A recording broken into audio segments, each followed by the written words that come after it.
పిల్లలు అకారణంగా ఏడుస్తూ ఉంటారు. మనం వైద్యుడి దగ్గరికి తీసుకువెళ్ళినా వాళ్ళు అలా ఏడుస్తూనే ఉంటారు. మరి ఇంట్లో పెద్దవాళ్ళు చెప్తారు, దిష్టి తగిలిందేమో అంటారు. దిష్టి తీస్తాం. అయినా సరే ఏడుపు మానరు. అప్పుడు ఏం చేయాలంటే ఒక అద్భుతమైన స్తోత్రం ఉందనమాట.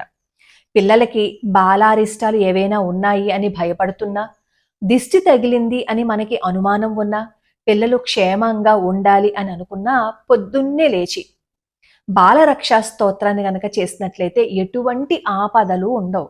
మనం మన పిల్లలకి సంస్కారాన్ని నేర్పించడంతో పాటుగా ప్రతిరోజు పిల్లల్ని ఎదురుగుండా కూర్చోపెట్టి, అంటే వాళ్ళకి అది చదువుకోవటం రాలేదు అని అనుకోండి, పిల్లల్ని ఎదురుగుండా కూర్చోపెట్టి నేను ఎలా చదవాలి అనేది నండూరి హేమమల్లి ఛానల్లో అప్లోడ్ చేశాను. రిలేటెడ్ వీడియోస్లో ఆ లింక్ ఇస్తాను, ఒకసారి చూడండి. అలాగే ఈ స్తోత్రాన్ని రోజుకో శ్లోకంలో అప్లోడ్ చేశాను. చాలా అద్భుతమైన స్తోత్రం. ప్రతిరోజు పొద్దున్న సాయంత్రం పిల్లల్ని ఎదురుగుండా కూర్చోపెట్టి చదివినట్లయితే ఎటువంటి ప్రమాదము రాకుండా వాళ్ళ చుట్టూ విష్ణుమూర్తి ఒక రక్షా కవచాన్ని ఏర్పాటు చేస్తారు.